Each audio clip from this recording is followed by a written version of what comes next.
और उत्तर प्रदेश भारतीय जनता पार्टी के अध्यक्ष, युवा नेता श्रीमान केशव प्रसाद जी मौर्य,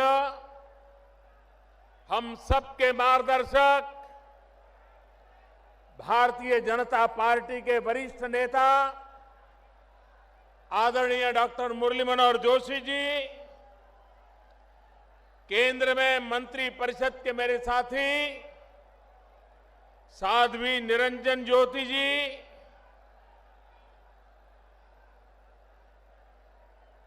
संसद में मेरे साथी श्री ओम जी, श्री देवेंद्र सिंह जी, केंद्र में मंत्री परिषद के मेरे साथी श्रीमान राजीव प्रताप रूडी जी, विधायक एवं महासचिव श्री सलील बिश्नोई जी, प्रदेश सचिव श्रीमान स्वतंत्र देव पटेल जी, श्रीमान विजय बहादुर पाठक जी, मानवेंद्र सिंह जी, कौशलेंद्र सिंह पटेल, बाबूराम निषाद,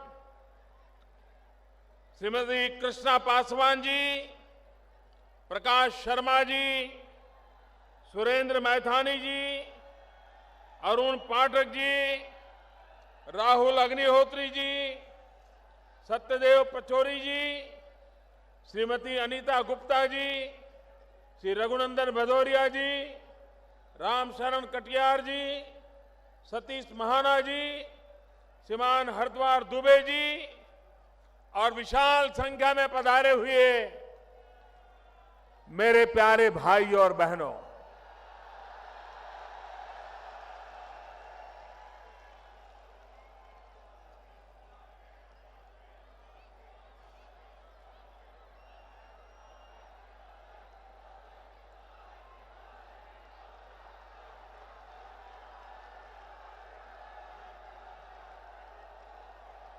पिछले कुछ दिनों में मुझे उत्तर प्रदेश में जहां जहां जाने का सौभाग्य मिला है, मैं देख रहा हूं उत्तर प्रदेश में परिवर्तन की लहर नहीं, परिवर्तन की आंधी चल पड़ी है, आंधी चल पड़ी। ऐसा लग रहा है कि आने वाले चुनाव में उत्तर प्रदेश का हर नागरिक परिवर्तन का संकल्प पूर्ण करने के लिए जी जान से जुट गया है। भाइयों बहनों, आपके बीच आने से पहले मुझे भारत सरकार के कार्यक्रम में शरीक होना था। यहीं पर पास में ही उस कार्यक्रम का समारोह था। अनेक प्रकार की नई योजनाएं खास करके उत्तर प्रदेश के नौजवानों के लिए, देश के नौजवान जिसके पास ऊर्जा है, ऐसे ऊर्जावान नौजवानों के हाथ में अगर हुनर आ जाए तो मेरा देश का ऊर्जावान नौजवान पूरे भारत को नई ऊर्जा दे सकता है, नई गति दे सकता है, विकास की नई उड़ान दे सकता है। और इसलिए आज यहां पर स्किल डेवलपमेंट के अनेक योजनाओं का आरंभ किया है। पूरे देश में भी अनेक कार्यक्रमों को आज लॉन्च किया गया है।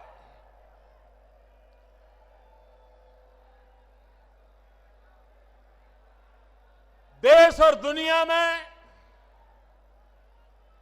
आने वाले दिनों में जिनके पास युवा धन है, युवा शक्ति है, वे विश्व में अपनी ताकत दिखा सकता है, अपना अस्तित्व दुनिया के लिए उपकारक सिद्ध कर सकता है। भारत आज सौभाग्यशाली है कि भारत के पास 35 से कम आयु की संख्या 65% से ज्यादा है। जो देश नौजवान हो, जिस देश के पास ऊर्जावान युवा हो, वह देश दुनिया के सामने अपनी ताकत का परिचय करवा सकता है।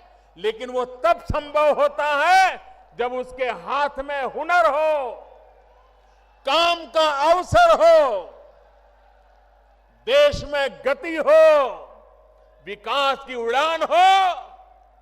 तो भाइयों बहनों, भारत में गरीबी को खत्म करने में देर नहीं लग सकती। भाइयों बहनों, ये ताकत मेरे देश के युवा में है। आज हमने गैस पाइपलाइन का भी लोकार्पण किया,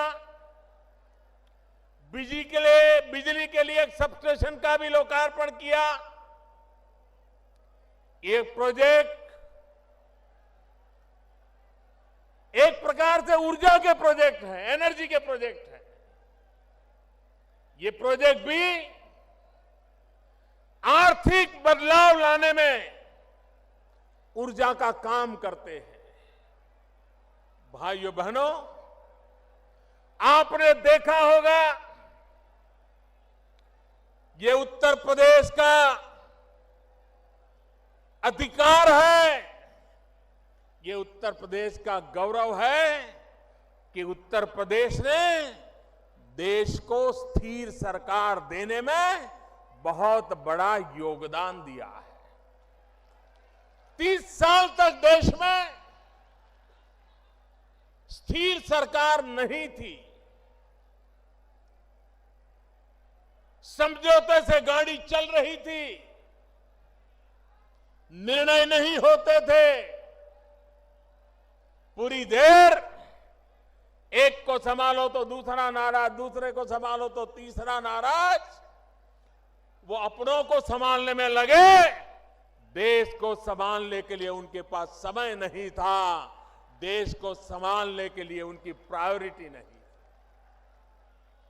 भाइयों बहनों, आज दिल्ली में आपने ऐसी सरकार बनाई है जो सरकार गरीबों को समर्पित है। पहले दिन से हमने जो जो योजना लाए हैं, वो सारी योजनाएं इस देश के गांव, गरीब, किसान, दलित, पीड़ित, शोषित, वंचित, माताएं, बहनें, युवा, उन्हीं के जीवन में बदलाव लाने के लिए हमारी सभी योजनाएं केंद्रित है। मैं हैरान हूं,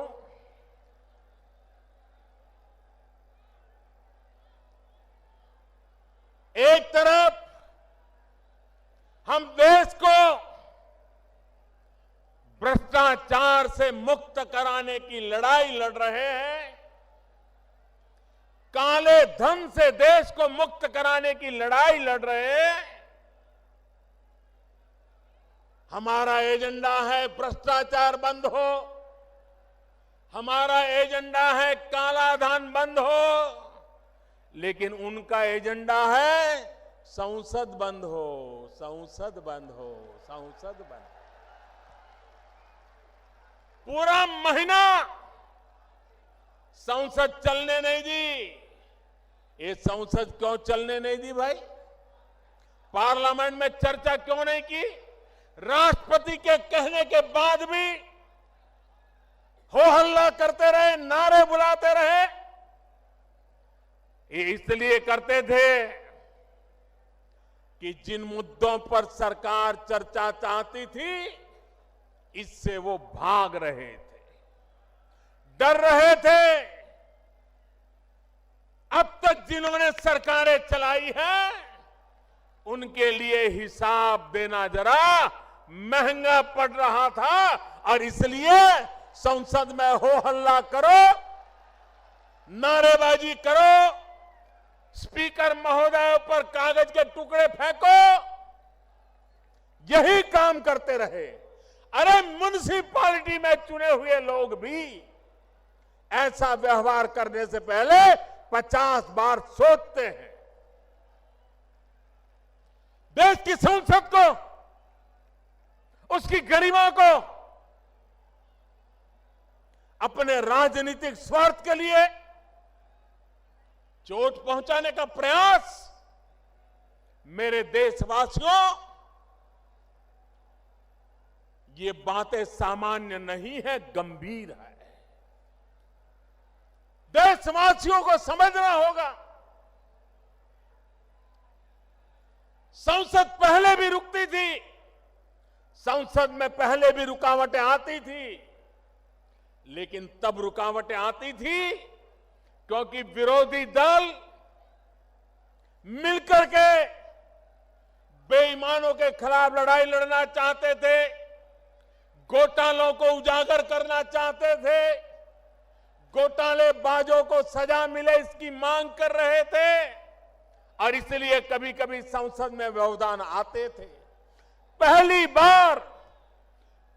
बार देश में ऐसा हुआ कि बेईमानों की मदद करने के लिए कुछ लोग संसद में नारे बोल रहे थे। सरकार बेईमानों को ठिकाने लगाने में लगी थी, विरोधी दल बेईमानों को बचाने के लिए एकजुट हो रहे थे। देश आज दो हिस्सों में बटा हुआ है। एक तरफ मुट्ठी भर वो नेता है जो काले धन को, भ्रष्टाचार को, बेईमानी को बचाने में लगे हुए हैं और दूसरी तरफ पूरा हिंदुस्तान है जो ईमानदारी के रास्ते पर चलने के लिए कुछ भी सहने को तैयार है।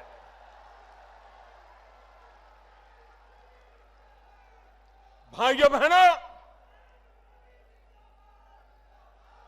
ये भ्रष्टाचार, ये काला धन, काला मन, काला कारोबार, यही है जिसने मध्यम वर्ग का शोषण किया है और गरीबों के हक को छीना है। भाइयों बहनों, आज दिल्ली में ऐसी सरकार बैठी है जो गरीबों को हक दिलाना चाहती है, जो मध्यम वर्ग को शोषण से मुक्त कराना चाहती है, जो देश में ईमानदारी के रास्ते पर आगे बढ़ना चाहती है और देशवासी जिस ईमानदारी के लिए पहचाने जाते हैं उसको लेकर के एक नई ताकत खड़ी करना चाहती है। लेकिन भाइयों बहनों, जिनको आदत बेईमानी की पड़ी है, जिनको आदत